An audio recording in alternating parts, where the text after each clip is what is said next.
A very warm welcome back to ESL One Genting 2017. We're getting ready for our second draft of our final game of the day. A quick mention for one of our partners here, MSI, running a special promotion for the GP62. Nice bit of high-end kit for you.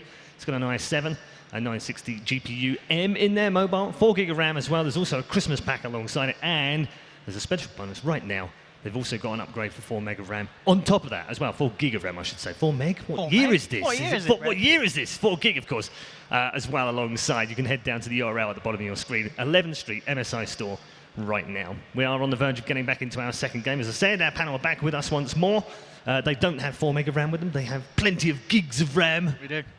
To carry on after a long day. I mean, are you right? I am. It's been an interesting day as well. I think a lot of people were looking forward to this day because of kind of 7.01 that we're now on. Yep. Looking to see what was going to happen between the teams. I mean, there has been a lot of games that, if we said, have been fairly one-sided. But it had that weird run of like 15 minutes of being even, and then somehow someone snowballs, right? And that's kind of, we've lost that in the last couple of games. It's kind of don't know where we are now. I mean, I don't know, is this something that we're going to see throughout the event, or do you think this is kind of first day LAN, day 2, day 3, when we start to see the higher kind of matchups? We're not going to see these kind of one-sided endings, do you think, Cap? I think some of it's just the nature of, we talked about it, right? The Fnatic game, for example. I think it's just the nature of the patch that we're going to pick more fighting heroes. Therefore, it's going to look like in the first 15 minutes that it is more even. But realistically, as the draft plays out, there's very clearly one side who needs to get a lot more accomplished. So being even doesn't necessarily mean you're even. Sorry, Kat. Yeah. Jack, one of the great things about Wings at TI in particular early on in the year was that the depth of their hero pool and the way that they were able to play around the draft, pick whatever they needed to pick to counter the other team. Do you think that comes into play this early in the new patch? A little bit. I talked to them a little bit about this, and they did say sometimes, like some players just didn't want to play the same hero from game to game. Got bored, didn't they? They said, when they weren't doing well, like maybe we have to shore that up a little bit, find a bit of an identity. So we've mentioned kind of the team fight leaning. The last draft was really interesting early on because we've seen Wings do a lot of these kind of armor synergy strategies. So earlier on today against WGU, we had the Shadow Fiend, the Slardar, and the Venge in the hard carry position. A lot of minus armor coming out. So last game we saw the Venge get banned out very early on by Digital Chaos, going with a bit of a different direction in the draft this game. Yeah, this is a different direction. And then there's the... There's the Meepo ban. I mean, seriously, it's what you're saying. They played very well against the Meepo, but it still did not, like, it was still such a strong hero that I think you... So the Venge didn't get banned, but it did get picked. Yeah, is that a pick ban? I mean, I think as Jack was saying, obviously it's something that we saw them do already in this tournament, and it's something that they have been doing for a long time. Okay, you take ours, we'll take yours. Yep. Slardar, very, very strong. Interesting to see what they do combo with, if they want to get this kind of onto the Slardar lifestealer themselves. A very, very strong combination. Something that isn't normally kind of broken apart, taken away if they don't pick it up as the second. I don't know, Jack. Do you think... I kind of feel like Wings won't do that just because I feel like they puts too many of their cards on the table. I'm not sure if Wings is a team that would actually pick up all this Slardar lifestealer, whereas like other teams like VP would be willing to go for that. Right. They're also not hesitant about picking up another core early on. Usually you'll see like a Blink hero in this position. It could very well just be a Shadow Fiend again for the armor. This hero has been increasingly popular everywhere, especially in China recently, although they haven't played that many matches there. And you guys brought up some good points last game about the draft. Digital Chaos, often a team in recent months where... Warlock. Sneaky Warlock. Speaking of heroes from last... Yeah, previous patch, yeah. Where they like to disguise their picks for Wii. It's a little bit different philosophy, and you can often have that great Wii pick later on in the draft that outright wins you the game. So we didn't see that with Meepo last game. They maybe rushed it a little bit, and Wings kind of knew what to play around. Not sure if they'll go back to that philosophy this game. Very interesting. What do you make of the Warlock pick? It's I mean, are we expecting this to be the core Warlock then, or? No, this is probably not a core Warlock. Probably Y on this. But again, this goes with their team fight philosophy. I mean, they want to take these like 5-on-5s. This is what they specialize in. And of course, Warlock with a strong laning presence no matter where you put him. There are a lot of supports that would give you team fight potential. One of the things that Warlock's particularly... I think we've seen a lot of tankier heroes, and I think Warlock is particularly strong against that because of Fatal Bonds. I was just trying to think of like other reasons, because there's nothing about Vengeful Spirit that specifically says strong Warlock pick. I don't think. Not necessarily a direct counter. Yeah, and there is some laning versatility. I mean, you could potentially send a strong dual lane with him, although that's less commonly seen these days. Okay, I'm going to get an LC. We talked about this multiple times, and we're finally going to see it in action. Yeah, I'm surprised we haven't seen it more, really.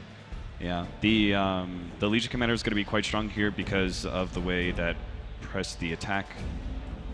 Honestly, all of her abilities are hard to remember, but press the attack, the W that removes off the amplified damage, that's going to be particularly powerful. Sardar's looking to be able to jump and initiate and close off one hero for a damage dealer behind him to be able to eliminate, and Legion Commander just easily repels that, similar to the way that we saw the Omni Knight work for VP earlier against Fnatic. And on top of that, it's going to give them an offlaner that scales really well, that will easily outscale the Slardar when you look at just that 3 versus 3 position. So Digital Chaos already have a bit more of a late game presence here, potentially. And there's an extra bit of lockdown as well, potentially against a Warlock. You know, if you get that Blink or Shadow Blade, any kind of initiation item on the Legion, you can look for that Warlock, make sure you just take him out of the fight before he gets the ability to drop down the Chaotic Offering, and suddenly you've got a huge weight off your shoulders in any team fight. Second phase bans coming in.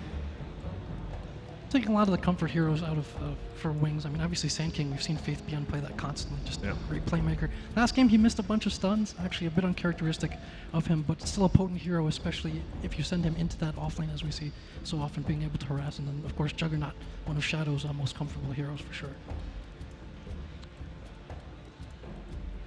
And I'm looking to see what Wings are worried about DC getting their hands on. I mean, any kind of nuke potential, anything that's going to allow this Legion to get easy as duels, as per se, might be something that they're a little worried about.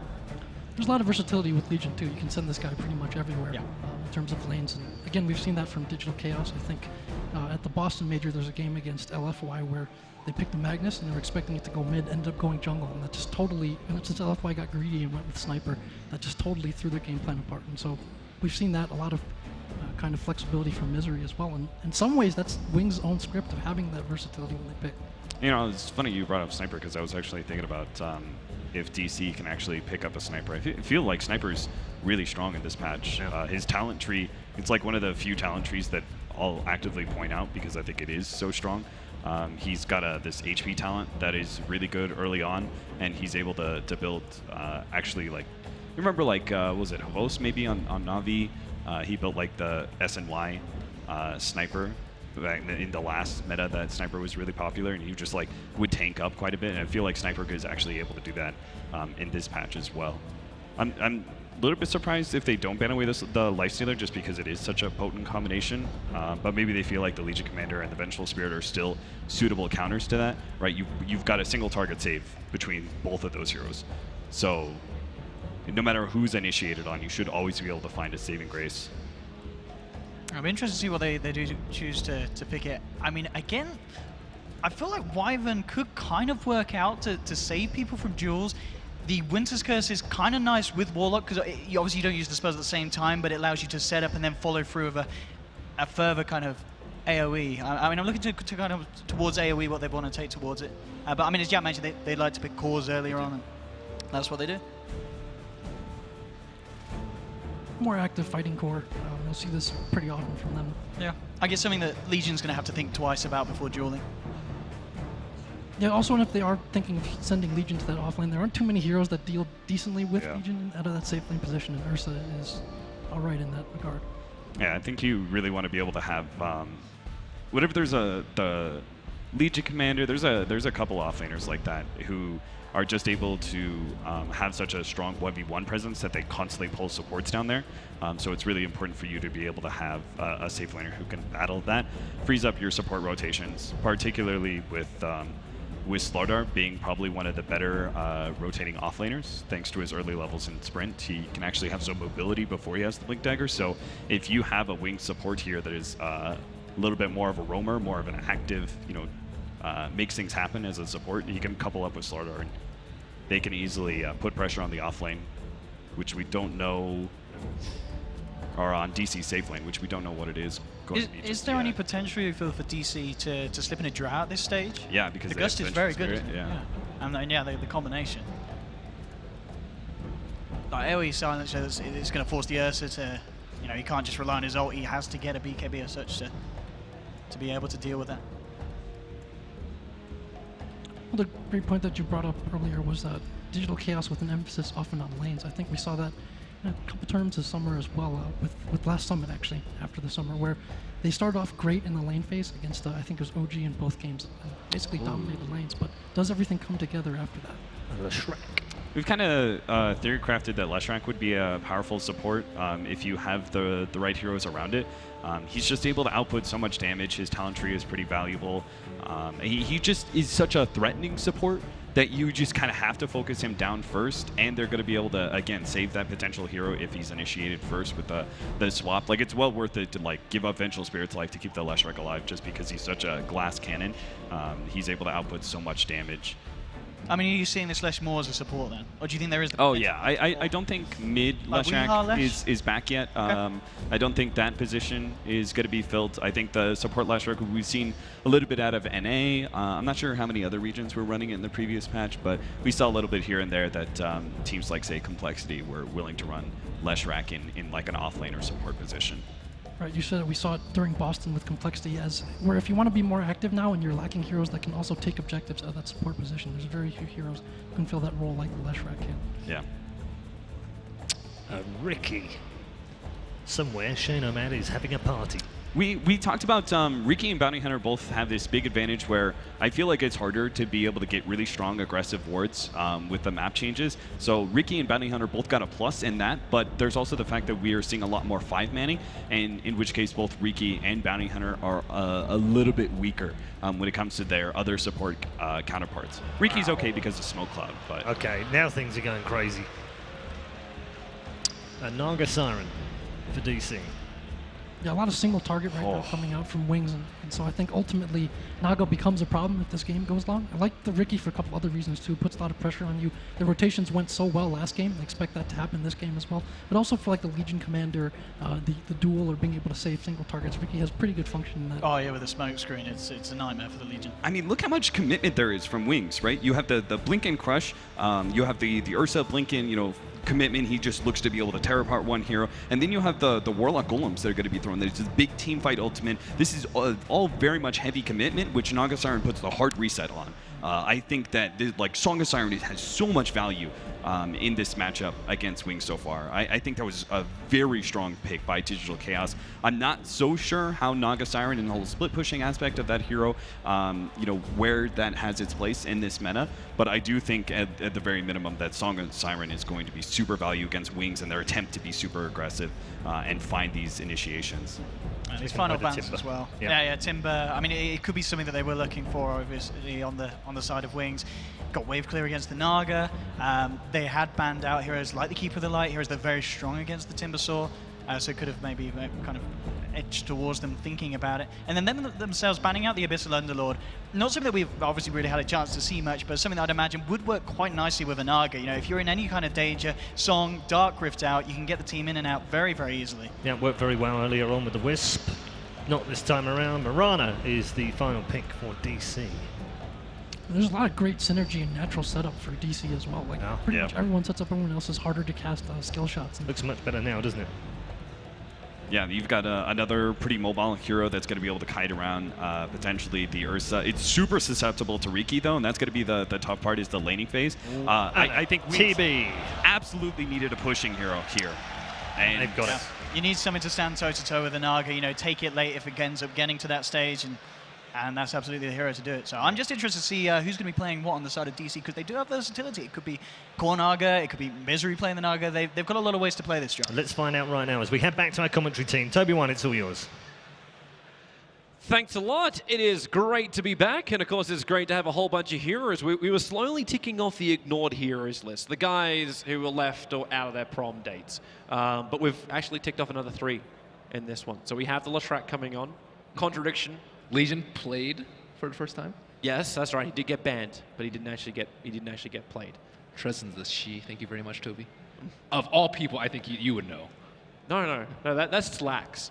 That's Slacks. Slacks would be there for the lore. He would get underneath and check. Mm-hmm. Yeah, but that's yeah. Luckily, we're not Slacks. Jeez. Who wants to be Slacks? Everyone wants to be Slacks. All right. So we roll out. We got a little bit of an interesting way to draft this one out now from Wing. So we expect nothing less from them. But the Terrorblade last pickup, you looked a little bit surprised when it came up. Armor is good versus LC. Armor is good versus the Naga. Armor is good versus the VS. And it's also okay versus Diabolic Edict. But yeah, it's a way for them to siege towers. Normally, one of the biggest problems with Ursa is that you can't end the game and you can't take down objectives. So it's a little bit strange because normally like your one position is the one that also hits towers, but if you run Ursa in the mid lane, then your one position can be the one that hits towers. Is it still enough though to challenge DC? Because DC look like they've got a lot of decent clearance as well, so the illusions aren't going to last for long. Naga is not as strong as she was in the prior patch. Normally, like the illusion farmer clears, like, you get a lot of gold from those illusions, and they do a lot less damage now. So it's okay to let that person farm up radiance because at least you get something for your efforts. Before, if you were support and you're versus Naga illusion, you just feel miserable. Now you actually have something to work for. I suppose Terrorblade is like the king of efficiency when it comes to his illusions when he creates them. Yeah, that's also a nice perk versus the Naga Siren. Yeah. You wait until that push and see how DC are actually able to deal with it. Like you got Weeha who's going to take that Marana into the hit. ISI is a little bit too late to actually contest the bounty rune. But Moon's going to cop a hell of a lot of damage on this top lane. Like you know that early pop of Metamorphosis is going to come in from Shadow. They just need a little bit of control. Warlock doesn't really grant that, and neither does the Riki. So maybe it's not kill potential, but he can at least burn through the consumables nice and early. That's what Shrine is for. I think LC offlane is probably even better now because of that. If you're overloaded on mana, you can always just press the attack for more HP. So a little bit of harass already coming out on Wii.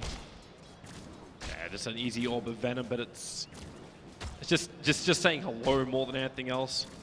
As Moon really wanted to go try and, like, yeah, you know that Metamorphosis is up. Like, he's going to have to burn a little bit. Actually, it's not that much consumables.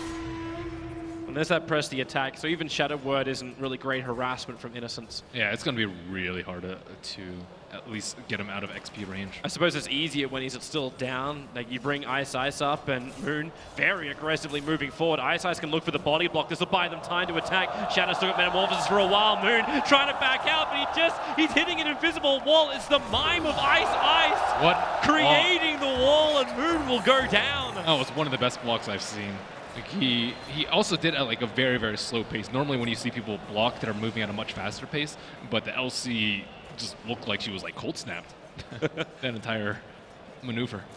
So Riki, we've seen him be almost like a taxi service in the past, but now he was tailgating Moon, not letting him through. They dropped it down to Sentry, so Ice knows just how far he can push this.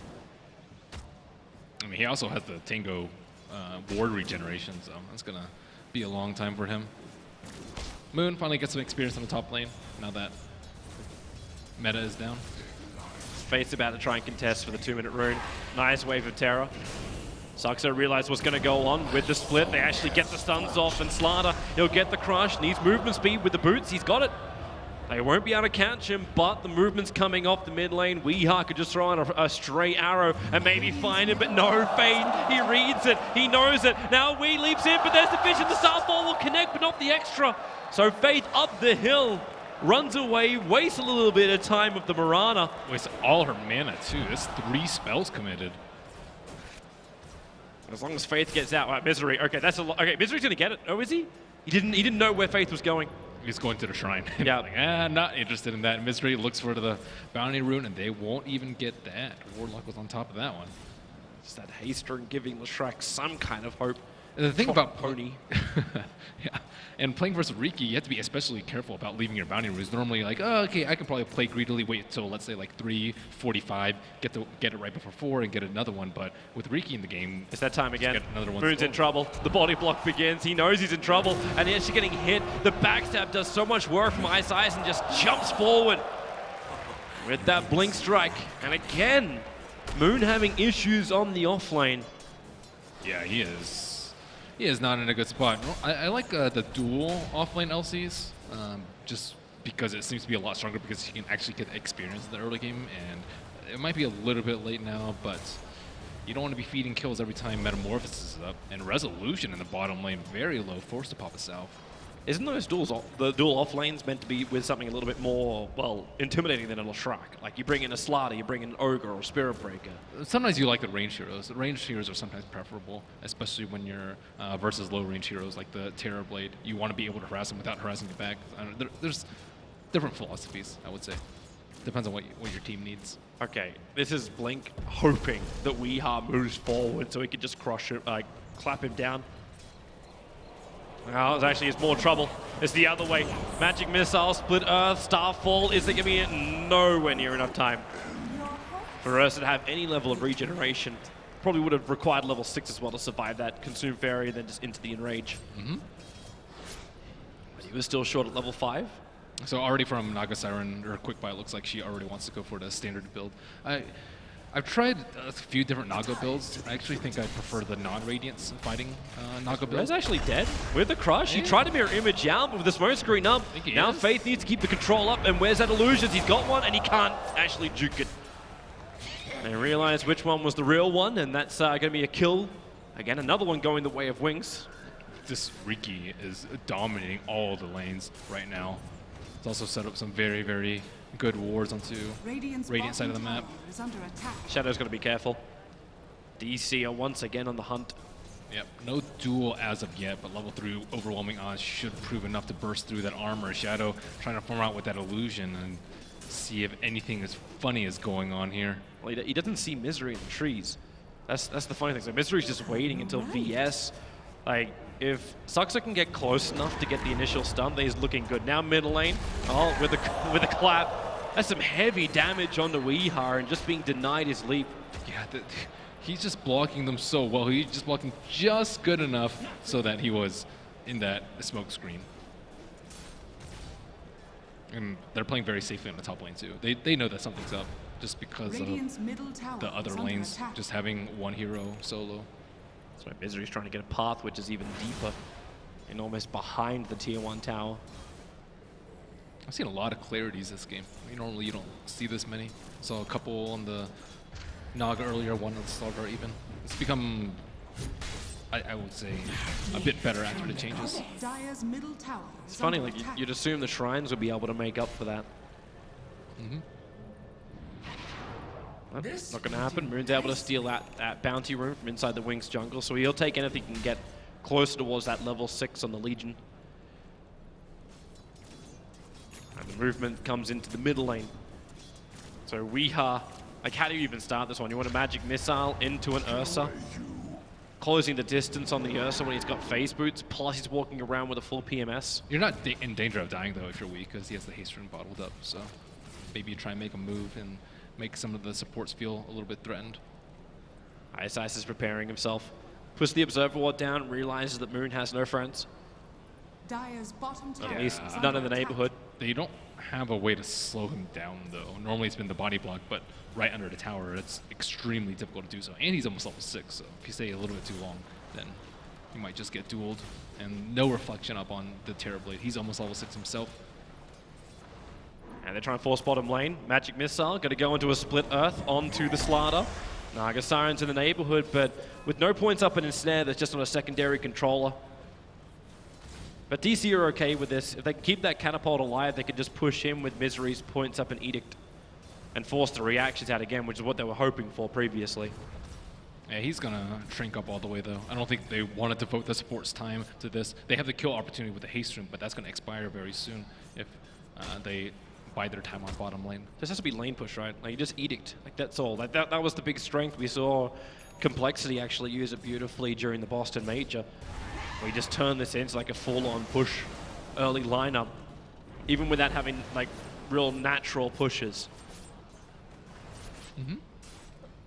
It would be nice, but they just don't really feel that comfortable doing so. Well, Radiant's top tower is under attack. SI's trying to deny some of the runes. Haste. No way to find a kill over on Wii, not while that haste is triggered. Even Ursa. Like, what do you do now? Like, you finish with the Vlads, you slip in towards Roshan.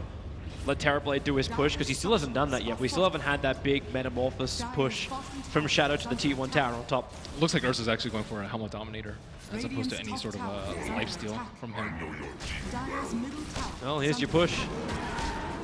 Bottom T1 tower is already going to drop. Misery with his Edict, he does this so quickly, and maybe they don't even have to. Okay, they will commit the Metamorphosis. It was taking a while to do so. Weeha's going to miss the kill in mid.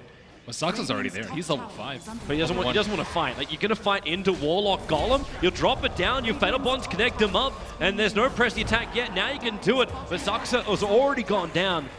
Shadow can't get close enough to the Legion Commander. I think that's totally worth it for Saxa. Getting the deny. Well, he didn't get the deny himself, but still getting the deny on the tower and Heavy baiting TPs out to bottom. Rock. Sprint's still on cooldown for the Slider. Now it comes back off cooldown. Ricky needs to slow him, but there's not enough mana for a smoke screen. So they commit Moonlight Shadow. Lashrak is invis, gets back behind the tier 1 tower. Even though he's amplified, he'll start his TP out. So no more chase. Yeah, but looks like they're just waiting on the Naga Siren. She popped the Shrine to continue her farming on that bottom side of the map. And we trying to get this free tower in the mid lane. They still do have Glyph available. Yeah, they're fine with this. Like, with no rock available, it's almost too easy just to start this push. So Weeha takes out the tower, more money coming his way, and Wings back into more farm, trying to do shady deals with the Ricky. And eventually they'll have to go in for Roche. Yeah, I don't think I've seen the HOD build first item on Ursa. Usually it's just a Morbid Mask into perhaps a Blink Dagger, so you can just do a Roche as soon as possible. And DC are kind of expecting that. They see the Ursa in the mid lane, but they're still kind of moving up around there. He's going to find a stun. I thought Shadow might be able to get closer. The arrow is a 5-second stun onto Innocence, but there's no follow-up. Weeha does have a regeneration rune, so if he wanted to commit in, he could have done so. Yep. Double HOD creeps. The HOD creep could also be very useful in blocking arrows after perhaps a chain stun, although it won't help that much if they sleep into an arrow. But Rezo hasn't been able to get involved in any of these fights.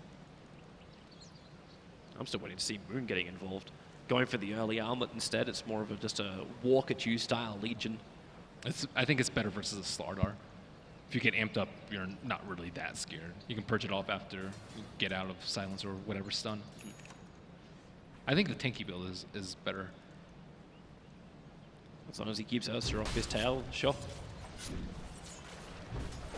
So let's see, with dual HODs, they should still be in fighting shape. Ursa has actually changed his quick bind to a Blast. That makes a little bit more sense. Yeah. Especially for his team, which has such great, like to combine up with the Terrorblade, having that early Vlads. Yeah. Terrorblade himself went for that helm with the Dominator. Yeah, those two auras combined is actually very, very strong for pushing early. And I think the armor is actually more useful than the lifesteal early on in the game. Oh, Sentry. After Sentry, Magic Missile's going to connect, and so is the Split Earth with the Edict damage. There's nowhere to run away for Ice. Good pick off for Digital Chaos as they save their 12-minute bounty rune. And potentially add a little bit more pressure to the bottom lane. Faith Beyond's going to be a little bit careful. Low on life, knows the Moonlight Shadow was triggered. And with swap up from Saxa, he can get in very, very close, look for that extra stun, actually body blocking to start with, giving Ricky kind of like a taste of the best. And that Split Earth was well off the target. But that's a lot of time for Roshan. They got the Ogre Frost Mage, and I think that's Terrorblades, and he will be armoring up Ursa, and this should Duel. be a free Roche. Moon wants to start it. Weeha's in the neighborhood, waiting for the arrow. It's a little bit too early. He had to hit the mark and just wasn't able to do so. And Roshan will be slain. Easy. Roshan has fallen Blink. to the dark. This will do nicely. And now they have to find another opening. TP from DC comes way too late. It was Moon who actually TP back down to his shrine. Dire's top tower is And by under opening, attack. you mean Naga Radiance. We love it. We absolutely love it, don't we? It's not so bad. Like the reflection, I think, is also really good versus him. It's not the end all be all. But before, like if Naga gets Radiance, like 15 minutes of the game, which is a likely pace for Rezo, it's Dire's you bottom feel tower like is under you attack. are just in for a really long loss, and that's just very demoralizing. But ever since the patch and the rework to illusions, it's not so bad. Here comes your push. Terrorblade illusions up, and well, overwhelming also was work, but the blink, the amplification arrow will fly forward. It stuns on the Earth, but all enraged up, and now you also drop the chaotic offering. That is actually a really tiny golem. Big teeth, but the crush is going to be there. Finding Weeha quickly, Terrorblade's moving over. They need to be able to slow him down to find the kill. Support's rotating over the forward strike, and Resolution puts everybody to sleep. Terrorblade's going to be in range. Are they going to go for this? The arrow, it connects over on Faith, but you've still got a very large Terrorblade here. Not to mention he's got that Sunder available. Arrow's not enough, and then with a blink crush down, it's going to be Faith doing his work. They swapped out, but is this going to be a sacrifice in vain? Misery, a long way away to safety. All this chasing back is the Ogre Frost Mage. And yeah, that's, yeah, good luck with that one. 5 HP, denied to the tower. The amp with the Terrorblade it owned that Mirana. He has a fair amount of HP, and he has some armor from the Aquila, but he just got chunked down from like 30% HP with a couple hits from Terrorblade. Now, Relic online, Naga had to take a brief stop in her farming experience to help out her team. Yeah, it's a hard life.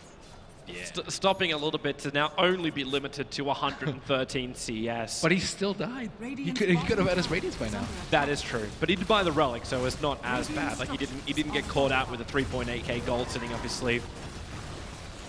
But it's going to be the tier 1 tower in bottom lane. Nice freebie as well. The Winds can take this without Metamorphosis up. But Digital Chaos, they may still be able to pick off somebody. They're trying to move up into a better position. Under the cover of Moonlight Shadow, they get really good vision over on Blink, but they're looking for the Warlock.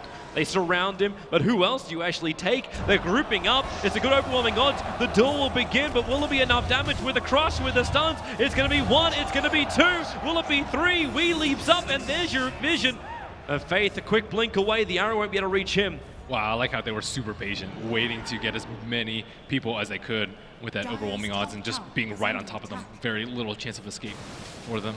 That's 2 big kills for them.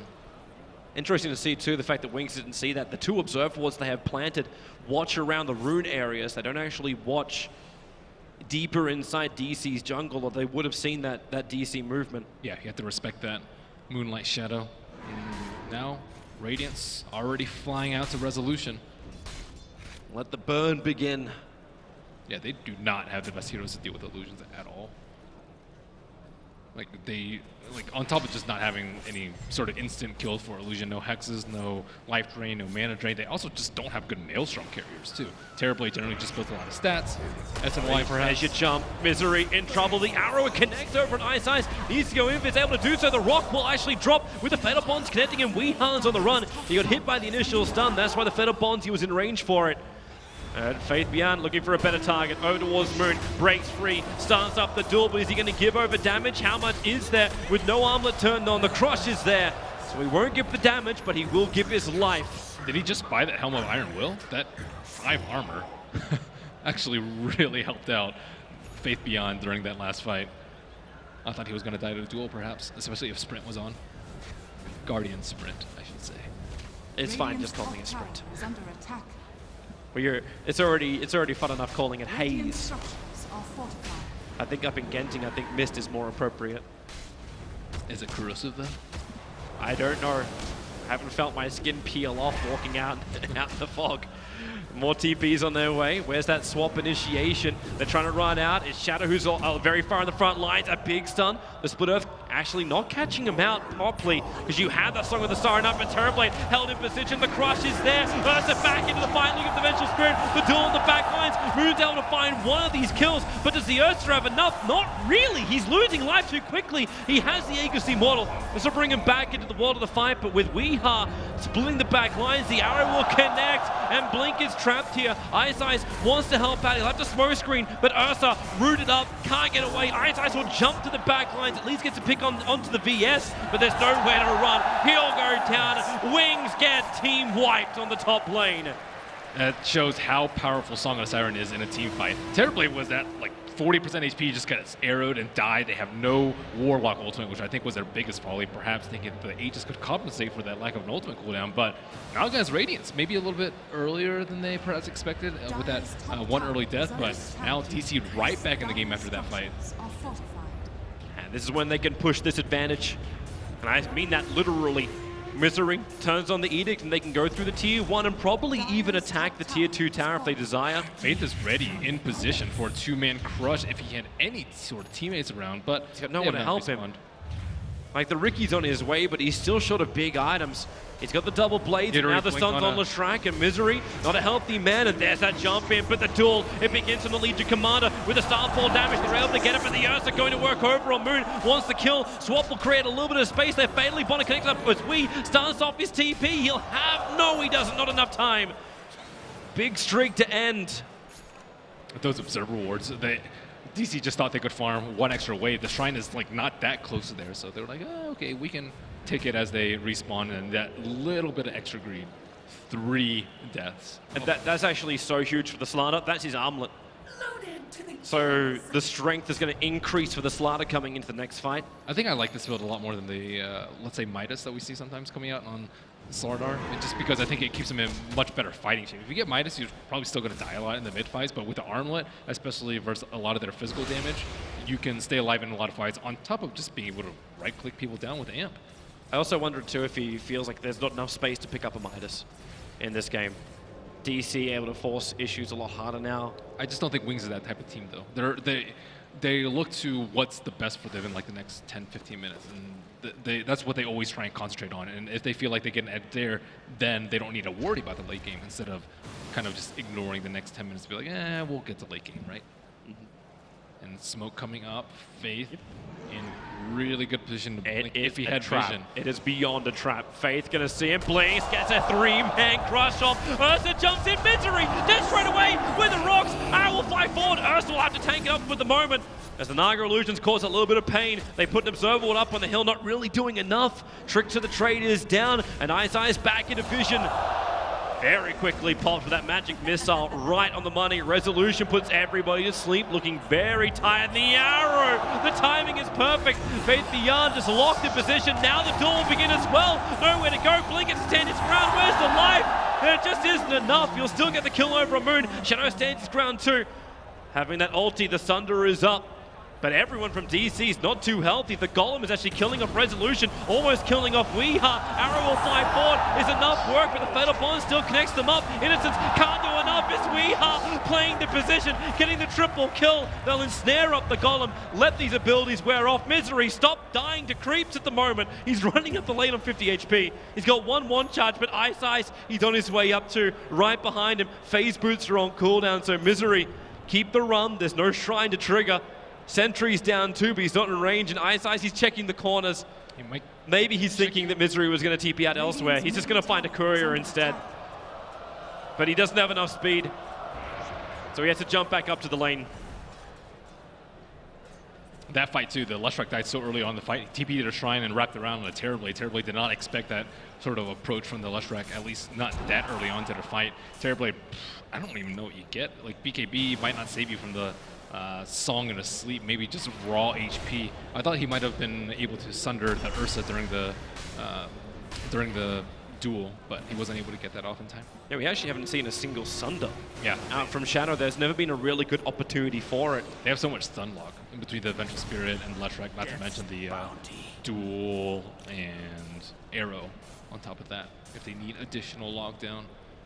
They've been using the rock very early on into the fights. It's nice to get the Fatal Bonds up early, but at the same time, if you use your rock early on in the fight, one of your other cores might die because there's nothing to interrupt them. That's kind of their only save, I guess, maybe Smokescreen, but Ricky's usually on the far side of the fight. But their other heroes are scaling quite nicely. I would say the Slardar has a little bit more farm than your average Slardar with the armlet, and the Ricky already has the Fusel Blade, so they do have multiple threats, despite the Terrorblade being a wee bit dead a lot of the time. TC's coming. Under the cover of smoke, the Radiant scan doesn't see anything up near that dire shrine. Now the Terrorblade illusion we sent over doesn't break the smoke. So DC understand nothing real. They do get a nice deep observer ward behind the tier 2 tower on the safe lane of Wings. but Wings have successfully dodged this. Yeah, it's not really that great of a time for them to fight. They want to take a win right now so they can actually take down Roche. Well, finally, Wings reveal themselves.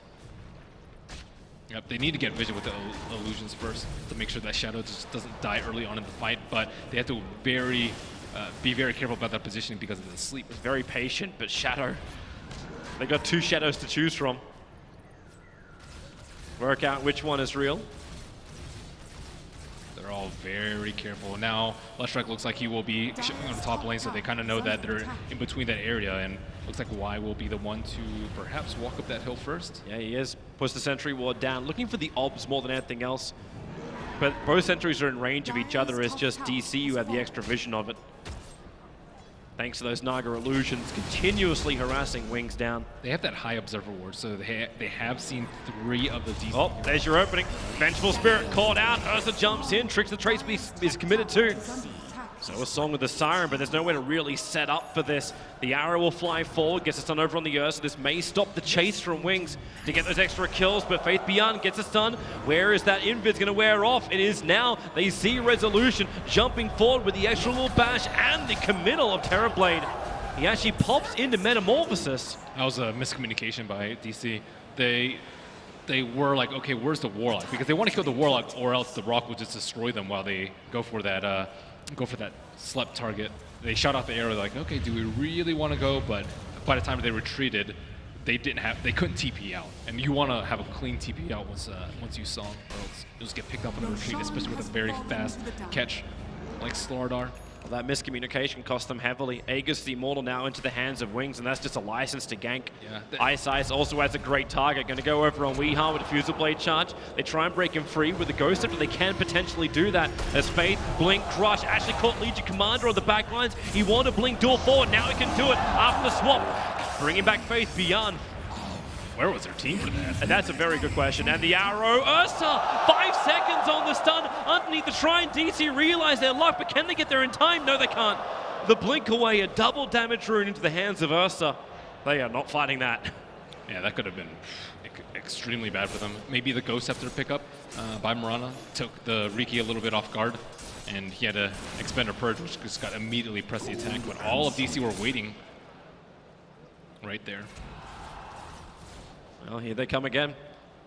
Song of the Siren on cooldown for another 17 seconds, but there is enough money now for Resolution if he wants to, that he can pick up the full Octarine. You have to pay attention to White's position. Blink, duel, where is it? Not coming. It's actually the Ursa jumping forward. That's a big stun. They burn the Aegis to the Immortal, but now Ice to the front line. Tricks the Trait will now trigger off as well. His Shadow up on the hillside near the shrine. If Wings can fight, there will be a better spot for them, but for now, all they can do is just sleep on their laurels. The Blink forward from the Ursa by Blink. Couldn't get close enough. The arrow keep Ricky Maru out of the fight, but Weeha, Blink, Crush, press the attack, pulls him away. Slaughter stunned up too with the Starfall. He takes so much damage. Ursa wants to fight. He's rooted to the ground. Maybe he can fight up against the Legion Commander if he can just get close up, and there it is. Closes the distance. The fight splitting into multiple parts. Misery is actually going 2-on-1 on the back lines. He's able to kill off one at least. And Resolution just TPs out the Terrorblade, not enough damage, and Warlock also bought back for that fight. It's not like he's really hurting that much for gold with the Hand of Midas, but still, you don't want to slow down your Ags that much. And that was a really nice sleep too. They slept forward the heroes, and then in the back line, the LC was dueling the Warlock, which actually didn't get involved by the sleep. The illusions are doing the work to bring down the tower, but not enough work. We are able to get the denial. They need a BKB up on Slaughter. I think that's the biggest glaring weakness in their team fight right now. Like, he blinks and it just gets pummeled. He isn't able to do any damage at all. Well, he is working on it. Already got the Erg Club plus the Mithril Hammer and BKB in his quick buy. And they're also falling a little bit behind on the Ursa. Like, Ursa, we usually see a way different build on him. Maybe like a Diffusal Blade, Basher, but he's forced to go more team fight items with the BKB and the Vlads. So he's not able to really kill targets during the normal kill window. So Wings just then need to create space, but is that space going to hurt them more? You're still going up against Naga, who's pushing you out. You got a really great ganking lineup from DC. one gank, and that push is gonna take objectives. They do have a lot of pick-off potential though with a Riki. So like 1 or 2 Riki picks, like this one on Wii right now, could potentially be a really big one for them. They scouted them out, but probably knowing that the whole entire team is over there. But if they go on someone like Wii and they get slept without BKBs, they could just get annihilated. SIS actually just kept going on his walk. Put down 2 observer walls, just looking in towards the DC jungle.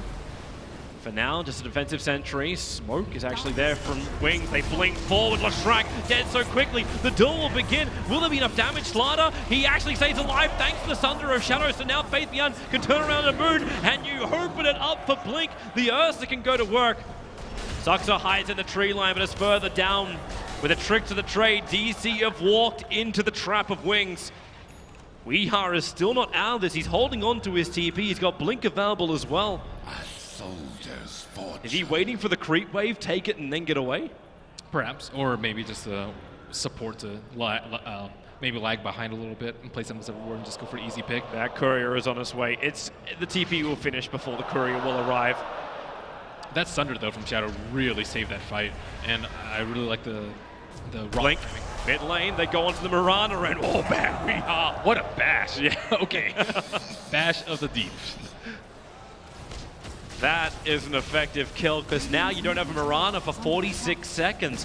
Wings, without the Metamorphosis, they may not want to push up high ground, but they have the momentum at the bottom lane where they can push to the tier 2 tower down there, and then they can start picking off shrines. You're talking about how DC were really capitalizing on those, just jumping in behind with Misery's Lashrak.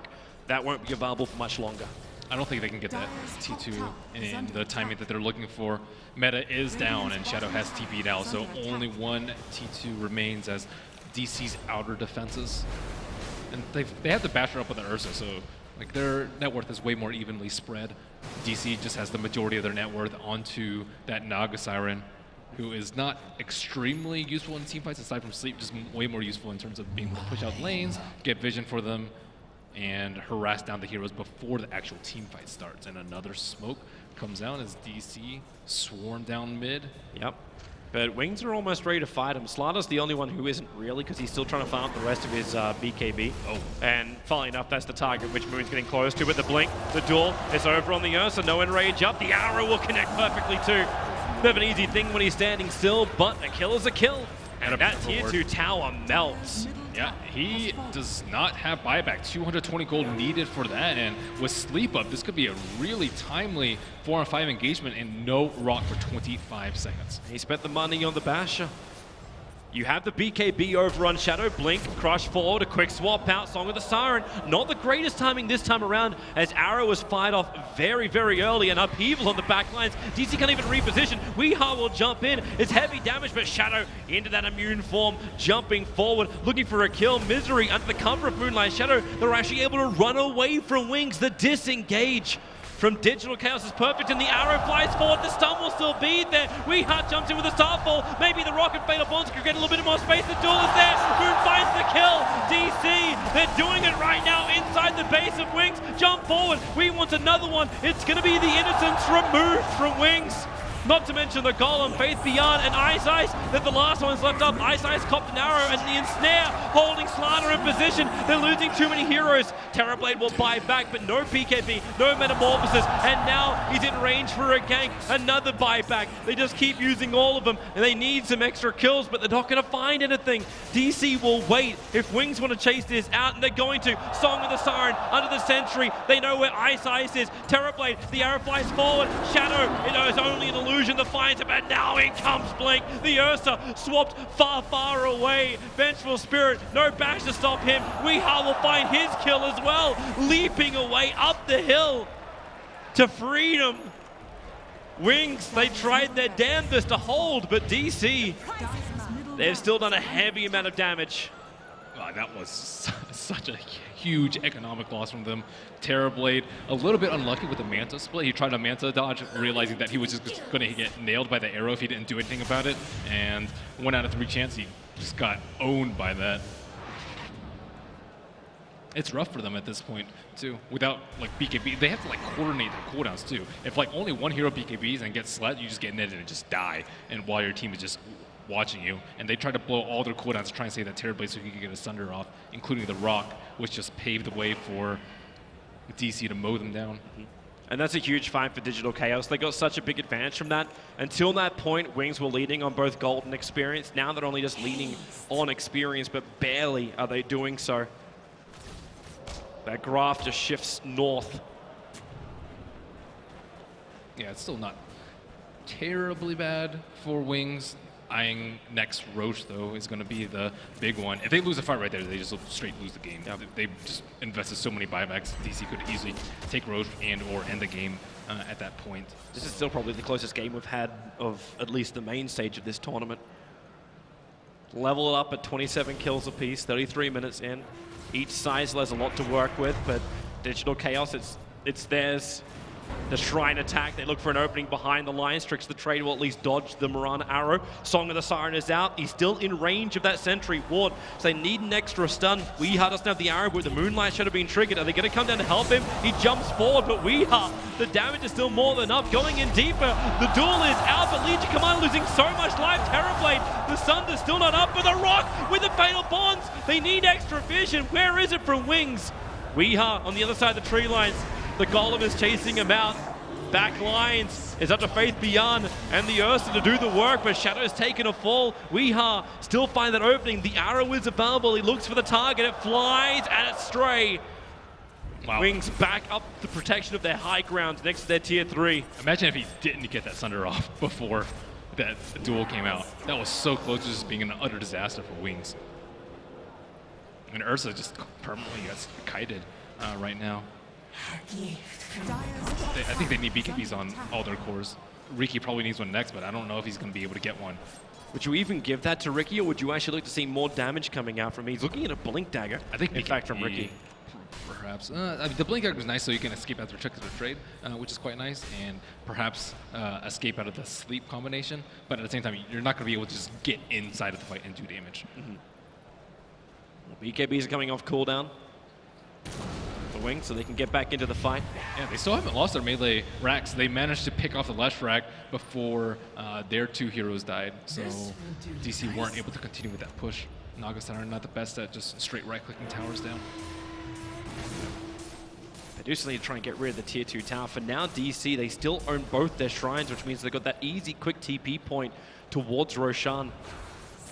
And that's exactly where DC are turning their attention. Yeah, this is extremely bad for them. This one is cheese as well, and just no chance of a contest. Even if they thought about it, Naga's sleep would just completely cover their tracks. Yeah. So no way for Wings to contest this, and now Wings are just one very fight careful, away. Ice. The gem just got delivered in. Who's it in the hands of? It's in the hands of Misery. So the Leshrac currently has the gem. They actually need a gem on Wings. I think like they're one fight away from losing. They might as well pick up a gem. The Moonlight Shadow has been a big problem in these fights. And the Warlock nor the Riki can really get up in there. They're relying way too much on the Slardar Corrosive Haze, which can be purged off by press the attack, or Manta, or Yules. Courier, Ice. Can he find one? This is going to be the Diffusal Blade recipe. That was going out to the Naga. So she won't get to have that for this fight. We'll see if that'll be critical enough. You still got the TP, you get that Rikimaru back, and he's got to come down. The attack has already begun from DC, chipping away at that tier 3 tower. It looks like Legion Commander will be the cheese holder, and Wings, they want to lure them back close to where that shrine is, so perhaps they can save a person that's getting dueled. But, oh, someone looks like they accidentally clicked on it. Uh-oh. That's actually something that's very, very common. The excellent misclick on shrine, just because you're right-clicking around there to move a lot. But it's not good for them. They might have to try and take the fight closer to the south side where that other shrine is. Riki's making a little bit of a run around the back. There is still that Radiant Sentry ward on the hill. Our arrow with the ensnare. Nice illusion up from Shadow, actually tanks it, and they jump forward. Moon needs to get that quick target. Remember, the Blink Dagger is up. Actually, he just jumps himself away into the strike and into Invis. Will it be enough? Fatal Bonds? No, the link is connected a long way, but the Song of the Siren stopping the fun for the moment. But the Ursa wants it. The BKB is out. It's a great arrow. But Ice tanks it. The duel is out. It's over on Slaughter with the double golems being dropped. This fight split into multiple parts. Ursa wants to kill off Resolution on the back lines. Jump forward up from Ice. They're catching up Misery, but this is a three-pronged fight. Moon may have enough life. Thanks to the cheese, which is there. Wings have lost 2. Stunned around from Shadow Leeds. He gets his life back up again, but Resolution on low life. He wants to come back in too. But the buyback's out from the Ursa. This is dangerous now for DC to stick around. Misery so low, but Weehaw jumps in. Goodbye, Faith Beyond, and you can say goodbye to the Terrorblade. Locked in, controlled, stunned up, perfect from them. Wings are losing everything at the moment.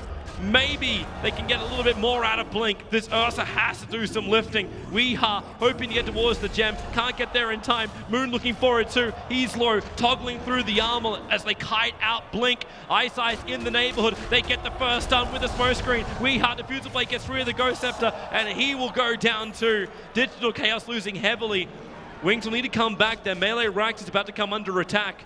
They can at least get the gem out of the hands of DC, but they can't lose that melee. Oh, LC actually has the axe. You don't see that very often. He's got the whole thing. He's already got 98 plus dual damage. It's weird with the axe because you have like a lot of other sources of damage, especially with the stuns follow-up. But yeah, it's all right. Increases dual duration, which I guess is pretty nice. 8 seconds. It looked awfully long. It's almost an entire BKB duration. Actually, it's way longer than Ursa's BKB duration. Maybe that's what they're looking forward to. Yeah, I mean, there's like very little chance you can get a Sunder off if you actually duel the Terrorblade. They dueled the Slardar last fight. All right, so Curry is coming back to life again for the Radiant side, so it's time for shopping. The Basher is the item of choice for the Riki. Sitting at a lot of money, so he actually went for Diffusal Blade level 2. Has used almost every single charge apart from 1. And it's still anyone's game at this the point. Basher. I think like DC were at their strongest at that point. They had the Aegis of Cheese. Naga is like really strong at that point, and like a lot of the buybacks were down on the side of Wings, but they managed to survive that fight, and I think they ended up with a gem. And Wings gonna be so happy about their Observer Ward placements. One of them's watching the Courier doing a shopping, and the other one avoids 2 Sentry Walls that were planted down by Digital Chaos. So they know exactly where DC were moving. Maybe Ice wants to stay clear of that Sentry. He's just out of range. Moon opens up the Wings. Ice might walk into the south side though. He will Oh, they just get it out. do. The E-Blade pot tricks the trade. Breaks free, but not quick enough. Now Yule Scepter, but support's coming in. Faith Beyond, do you want to jump this? No. They want to back out. He can't even blink forward because those Naga illusions were right behind him. Yeah, Rezo's thinking about a sleep if he can just find anyone. 60 seconds left on the Riki respawn. It looks like it will be another try at the T3, and now Wings, they need to desperately push this wave away from the mid lane so that DC can't hit their towers. Luckily for them, the shrines are all up on the bottom side. Oh, just kidding, he just used one. Okay, so not up for that long. Dire's bottom tower is under attack. TP up to the top lane, so Resolution's going to lead the rest of his team for the moment. He's almost finished up his full butterfly. Only sitting about 800, 900 gold away from completing it. Yeah, that's pretty much 6 lot after the butterfly. But still needs to save on a little bit for buyback. They're coming in through the top. Blink Crush, another Yule set, but that's the one up from Misery. Looks for the stun, able to get it with the duel. Arrow, Starfall, they actually have to isolate him. The rocks will drop, and the Fatal Bonds connects him up. Faith Beyond, he survived through it. Moon will still find the kill. The Thunder came in a little bit too late, but there's still 2 heroes down for Digital Chaos. The buyback came out from Slaughter. Faith Beyond couldn't get there in time for the Crush. Pretty big kills. That duel just took him forever to kill. He was like sunlocked a little bit from the chaotic offering, and then he has to deal with the bashes on top of that. So it wasn't actually as effective as a duel as I expected. It is that question mark, right? Like, is it actually more worthwhile to get the Aghanim Scepter? It's tough just because like if he duels on Rana, could just easily nuke him down super easily. Yep. But in that case, he couldn't. Weehaw was in position to help, but he just could not do it. Over getting something more like an Assault Cuirass. Something else along those lines. Yeah, I'm curious to see what he's going to take at level 25. The 40 dual damage bonus is pretty nice, but I don't actually think he's been winning that many recently. Skadi is now up for Shadow. So looking better and better. The kiting of these cores is also going to get better. Not to mention just his raw survivability. Invisibility. Yeah, I think at this point you don't actually duel terribly at all. He hasn't been, but he's kind of, I guess, the biggest damage dealer. But if you can just keep one of the other heroes in check. It's like he's looking more for Ice Ice, like he's looking for the Ricky. Yeah, it's really good for Ice Ice, but he doesn't have BKB, so I think he just actually falls quite easily in the fights. I think Slaughter or the Warlock's going to be his main targets, and Scan coming out. Keep that courier safe. The Dire Courier is trying to buy. The Abyssal Blade is hiding in the tree lines for the moment. The Naga illusions are just everywhere. But he really wants to have that instant lockdown. Yeah, if Blink can get to it in time. DC want to end the game soon. They have a minute before the Warlock ultimate is up, but Wings have been having a very staunch defense after that mid-range Rex has fallen. They still haven't lost any melee Rex despite powering through multiple buybacks and losing their cores multiple times. DC's coming again. Okay, that Courier is taking damage from a range creep.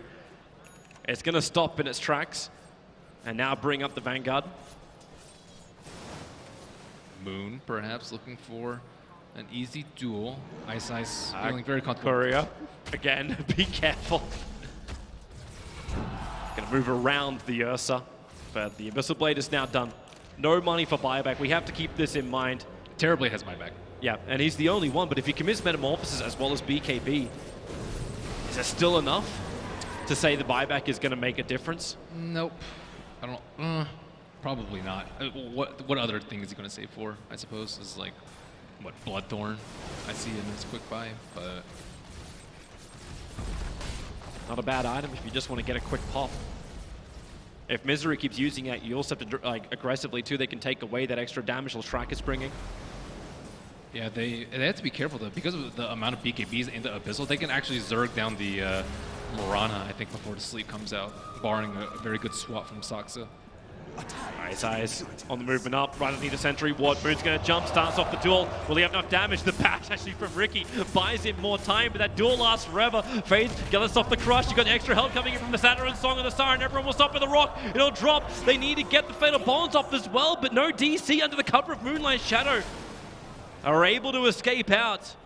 They hope for an opening. The Observer Ward down for the Dire side. Weeha still under Moonlight Shadow, and nope, everyone's seeping back from Wings. They disengage. Yeah, normally you'd BKB right there, but as I said before, you have to be very careful about how you time your BKBs with your team. That time it would have been pretty good for at least one hero to catch up with them so they don't have to play around the Sleep. Sleep's already up. He had Arcane Rune for that fight. This has to be the dream. Like with that Arcane Rune, like with Sleep up, you got rocks down, Sleep up is the dream now for DC. Yeah. No Metamorphosis for 98 seconds or 96 seconds. It's going to take a long time, and if they could find a kill too, Wave of Terror forward, Shadow just leaves a couple of himself out there. Does whatever he can to try and keep this creep wave at bay for a while. Still, you're forcing a fight onto Wings' high ground right before Roshan spawns. If you lose this fight, or if you like go on Shadow, he buys back, and then you kind of have to retreat, and then they get Rosh, you're in a pretty bad spot, I would say, because Naga's not getting any stronger. And she actually TP back home, I think, just to heal up, perhaps maybe buy a new. I don't actually know what she was doing back home, but regardless, she will join her team back right now, and that's still a decent window before the rock is up. 80 full seconds. Faith Beyond jumping in again, stun over on the Shrek, but the duel begins. Maybe now with that extra hit, Ice Ice goes into tricks of the trade with the smoke screen up. Still haven't got that duel win from Moon, and the fight begins hard. The stun's out. Vengeful Spirit sacrificing himself once again. Weeha doing his work. Shadow, he has the stun to revival. He can give the life back to the Ursa if he feels it's worth it, because you're looking at him. Misery, the arrow flies forward. Where is it? The stun from Faith Beyond, but already they've lost one. The Fatal Bonds is up. DC have to be careful. If Shadow can do some work, there's your stun to damage. Weeha, he's dropping down low as well, but the damage is just not there yet. Innocence holding on the back lines. The Illusions is doing the work, but thanks to Shadow words, Shadow gets back into the base. And Ice Ice picks off Misery in the backline. Resolution will easily solo him. There's a gem, but he has no slots. Gonna have to move something in his backpack if he wants to pick that up, but he really wants to take this melee Rex down. Can he? Like the Illusions are going to attack, but Warlock can keep him out. And Shadow already salved up, so just to make that heal time a little bit less. Resolution will end up taking the Gem of True side. They hold? Yeah, that's 4 heroes down. Really nice hold from them. The duel, like the Ags, you almost want to see him sell it at this point. Yeah, I don't know if you can sell it. Some of the Ags you can't drop after it's in your inventory. especially if they change your spells. But I'm not sure about the Ags LC. For now, it seems to be causing them more pain than good.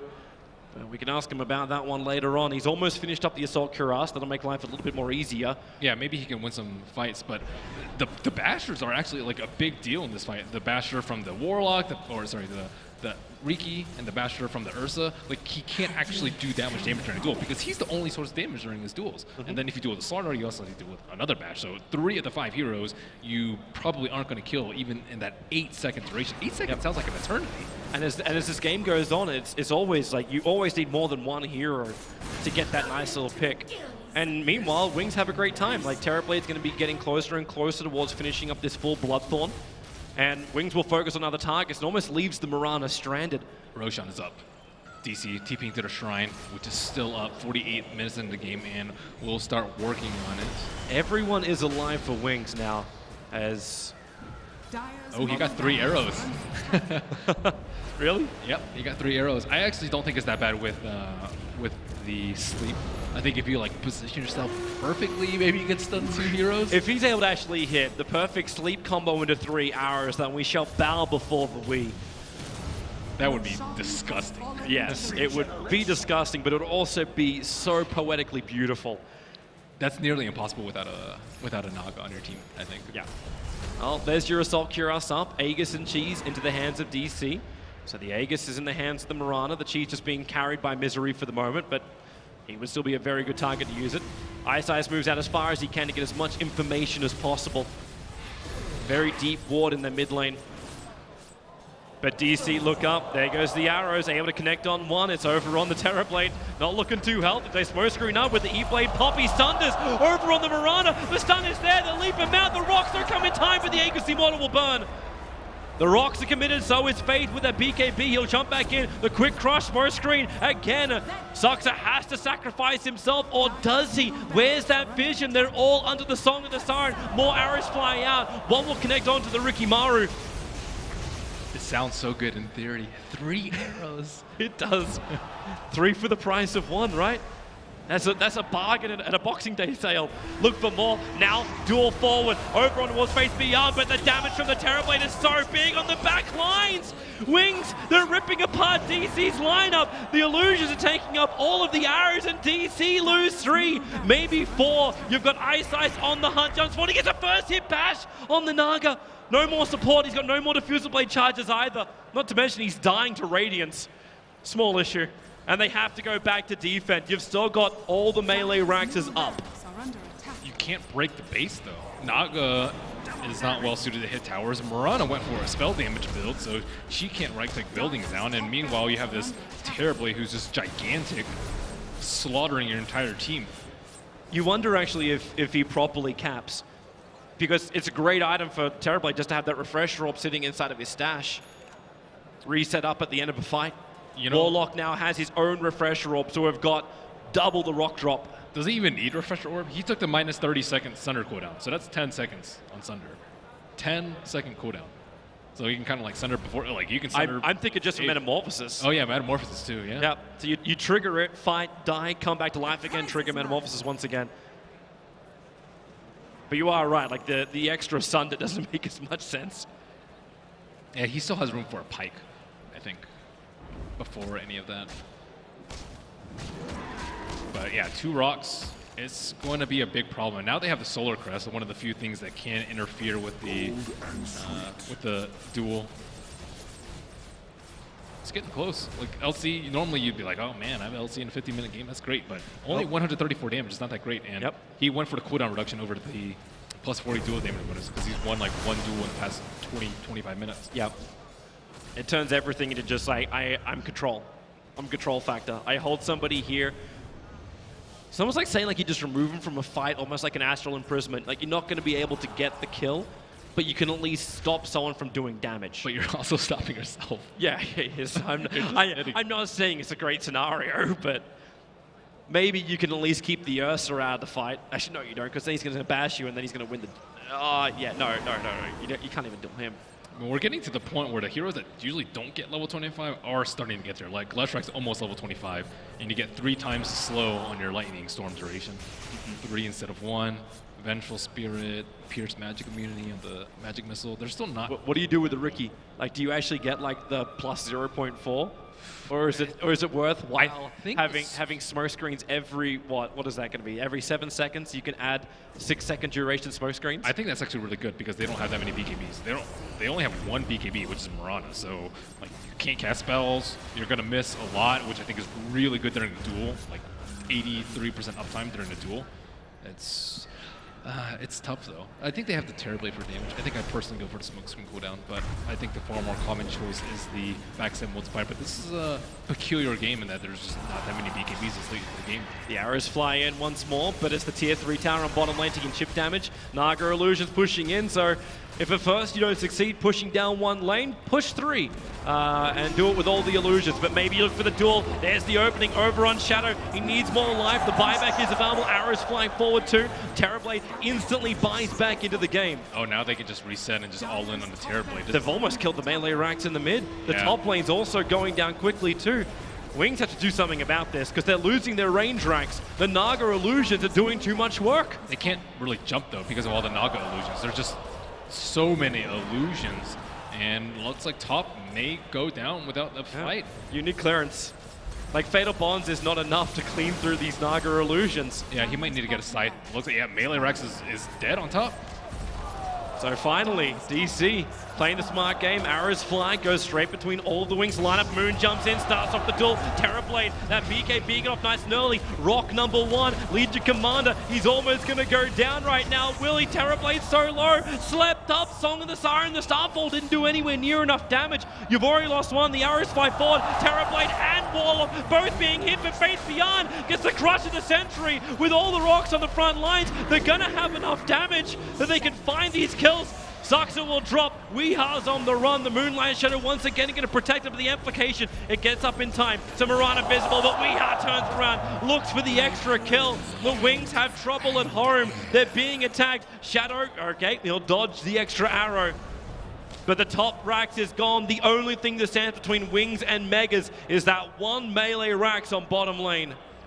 Did you see those 4 golems that are going to work during the sleep? They're magic immune. He's level 25. He got him all magic.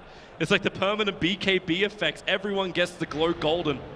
Which is actually really strong for this lineup because they can't kill the illusions that quickly. Or, sorry, kill the golems that quickly. Like, Mirana can't do anything versus them because they're magic immune. Naga Siren, her right click is paltry.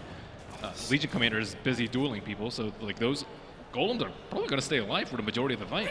And not to mention that, Ursa's going to stay alive even longer. He's just completed up his Aghanim Scepter. So now you've got that bigger enrage. You do have an extra bonus as well, coming in from DC. They got that Terrorblade alive though. They got that Iascardi over on Resolution.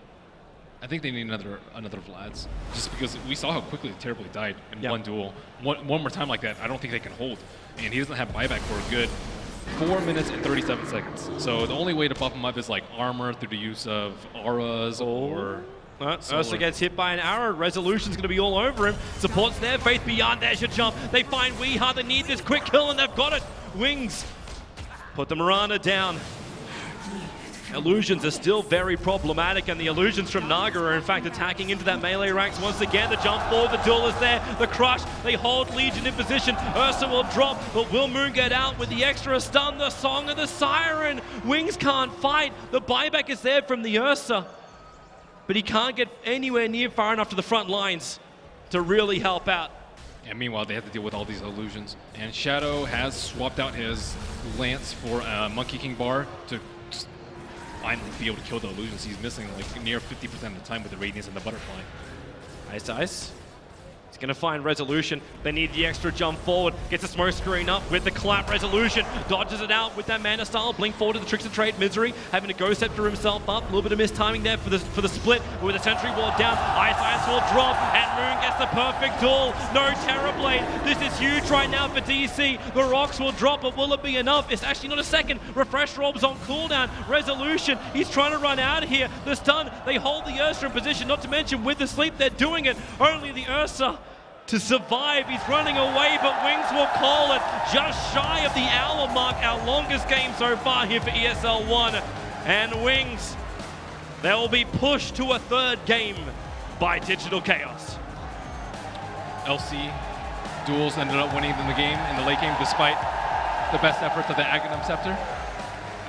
It seems like Wings was also coming out further. They were splitting themselves up more. The second that Naga Siren was like, okay, why are we fighting like this? Why don't we just send the illusions in to do the work, keep their attention there? Wings split up, more opportunities for Moon to actually let that Aghanim Scepter do work. Yeah, after he finally got his items, he could actually kill people in the duel. Well, that's 1-1. Yeah, that it is. We're going to come back for our final deciding match. Who will it be, Digital Chaos or Wings? We'll find out after the break.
And welcome back to the Arena of Stars, where we have had the very best game of 2017. That's right, it's only 6 days in, so we can't get too carried away. 47-46, DC coming back online and making it 1-1 heading into a game 3. We're going to review game 2 for you. I'm going to start with you, Cap. What was the best thing that DC did in game 2? I mean, for a 57-minute game, probably a draft. It's probably the best thing they did in that game. I think they very clearly had the better draft. I think that 4th pick, Naga Siren, sealed it for me. I was just like, yeah. They have a Naga Siren. So the Wings draft, they had these 2 supports that didn't have like any ways to be able to push out side lanes. They picked up an Ursa who can't do that either. And then they're left with this lineup that you see it sometimes when you see these drafts and you're like, okay, they don't really have like, they just kind of have to go high ground. So like I refer to it as kind of like this brute force. You know, you've got this like fighting lineup and that sort of thing, and you just like realize you need to end the game. And you're just like, pick carry pushing hero, you know, and they just try and brute force their way into winning that game. And they almost did it. You know, yeah. Wings were like very successful at being able to fight and stuff, and it was rather surprising how well they were able to do it, because you knew just eventually, just looking at that lineup, like it was 57 minutes into the game, they still had problems clearing through Naga Siren. Literally the best thing they had against Naga Siren Illusions was Aghanim's level 25 Warlock Golems. Like that was the best way for them to be able to clear through Naga Siren Illusions. Very clearly, your lineup has a problem if that's the your best clear. You just saw that on the replay. Sorry to cut across you, Cap. You just saw on the replay. There was a lovely first kill. I don't know if you remember 57 minutes ago, but there was a lovely first kill. Oh, the body block? With the body, that body was block. sick. It's really lovely. It really was nice to watch. But I mean, Jack, how did you? I mean, were you surprised? I sat next to you and Winter. We were watching it together, and Winter was he was apoplectic at times. He was like, "How are Wings holding this? I don't understand how they're still defending." Yeah, and I mentioned that that game from the summit where we had kind of a similar situation between DC and Wings. It was kind of like, what are we seeing? How is this still happening right now? But What do you put that down to, though, Jake? Was it DC not doing what they should have done better, or was it Wings just outstanding defense, or a bit of both? What was it? A bit of both. I think there was some impatience on the part of DC. I think if they had allowed themselves to go to the strengths of their draft, which Cap was talking about, and then Naga, and just consolidate that advantage a bit more, or maybe just slowly split push their way, they'd have been able to win a bit cleaner. But they kept trying to fight, and then maybe some questionable item choices, possibly the Aghanim Scepter on that leading commander, and some of these fights that they took. I mean, Wings just showed their tremendous team fight execution as well, so you've got to give them credit there too. Oh yeah, I think there's major props to Wings at how they were able to like somehow pull this game again, how were they able to survive for so long in this game? It all just comes down to like excellent execution in team fights. Ice had a particularly strong laning phase and was able to transition pretty hard into a support sort of core hybrid. So I thought that was quite impressive. But I think Jack kind of nailed it. I think DC just a bit of mistakes that drew out a game, kind of honest. Because the Naga Siren is so good because it not only provides the split push, but it also gives you because this lineup's going to try and brute force into you, right? And they're going to try and take these towers. And Naga Siren's like one of the best team fighters to go into. They're going to try and 5-man and brute force into you, and you just Naga Siren ult, set up an arrow on one side, set a Leshrac stun on the other. They can't actually win that tier 2 tower push that they're going for. But like that should have been the game plan, right? Just kind of sit back, defend the occasional tier 2 whenever they try and brute force you, and just gold efficient your way into an easy Naga Siren win. But I think they got a little bit too anxious to fight against Wings, and Wings are such good team fighters that it ended up feeding a lot of gold. Yeah, lots of respect in there, Owen, wasn't there? I mean, absolutely. And I think it's worth noting as well, even though DC did have some scrappier moments, I felt they had some real kind of beauties of a play. I mean, Resolution with his Song of the Sirens, there were so many fantastic ones. And the way that his teammates kind of wove in and out of the fights was brilliant as well. It was kind of the mid-game portion where DC started to turn around what was a pretty scrappy early game. Yep. Wings were winning the lanes, but then suddenly you had these songs, you had Saxa, kind of multiple magic missiles in a fight, constantly in, constantly back out. As the game kind of went to the later portions, you had Weehar pulling off amazing plays, just kind of on the slither of health. Yeah. He said, I can go back in. I can nuke down that Terrorblade. I can finish off these heroes. For me, there was a lot of very, very interesting plays from DC. Yeah. But as kind of we've mentioned, it wasn't the smoothest of performances, but I think it bodes well for them going into the final deciding game. Yeah, I think almost a bit of everything in that game. Yeah. Some good team fights, some not so good team fights, some good team fights from both teams, and even a triple arrow with 2 stuns on it as well. I was waiting for the third one. I think that was the only thing missing in the game was 3 heroes being stunned by 3 arrows. Other than that, I don't know what else to say. I think the difference is like strong tactics and poor strategy, right? Tactically, DC were doing very good at being able to like kite heroes. They were experts at being able to like kite around this Ursa and play around with such low HP, but overall, like actually executing that fight pretty good, but should you be taking that fight in the first place? That I think is a little bit more questionable. Yeah, you were sat next to Blitz, watching the game. What was he? Was he going through the mill? Was he going through the ringer? I think he was feeling pretty frustrated. He was kind of feeling like, oh, my team should win right now, but Yeah, I mean, he got up at one point, like 30 minutes of the game. He's like, oh, this is kind of done. I was like, sit down, I can't see. He's like, he'd given up. He basically, this is all done. It's all wrapped up. And then 27 minutes later, he's just like, what is going on? It's got to be one of the most frustrating wins that he's gone through. And what Cap and Owen talked about, this has felt like one of those countdown type games where once you get past a certain point, one team no longer really has a chance to win. But it's inevitable, right? Yeah. But that inevitably stretched on so long that it just became frustrating at some point, I think, for both. Was there ever a danger? Because if you've got a newer a fan of Dota2 watching, they might have thought, well, maybe Wings can still win, but they didn't really have a realistic chance in that game, did it? The longer it was going on. There were so many fights where they was like, okay, they won another fight. Okay, they won another fight. Oh, look, they're still trapped in their base. They still can't They're still win. trapped in their base. But they still can't win. They still can't win. And eventually it's like, you're gonna have to buy back, and then you're going to have to blow another buyback, and it's just gonna eventually wear on. I think maybe there was a time around like 30, 35 minutes where I was like, oh, maybe they can actually like maybe they will be able to brute force this just because a couple of team fights went their way. But and then it was kind of a question of like how strong can some of these cores of Wings get? You go super late game, like how good is Slardar past 60 minutes? You know, but they still didn't have anything Ricky was to doing deal work with. ninth on the net. Yeah, I know that Ricky was just like, I was like, damn. Indeed. Good fun. Thank you very much for all three of you. We are headed to a break right now, but when we come back, you will not want to miss this. The draft for Game 3, our final game of the day, will be upon us between DC and Wings. Join us soon.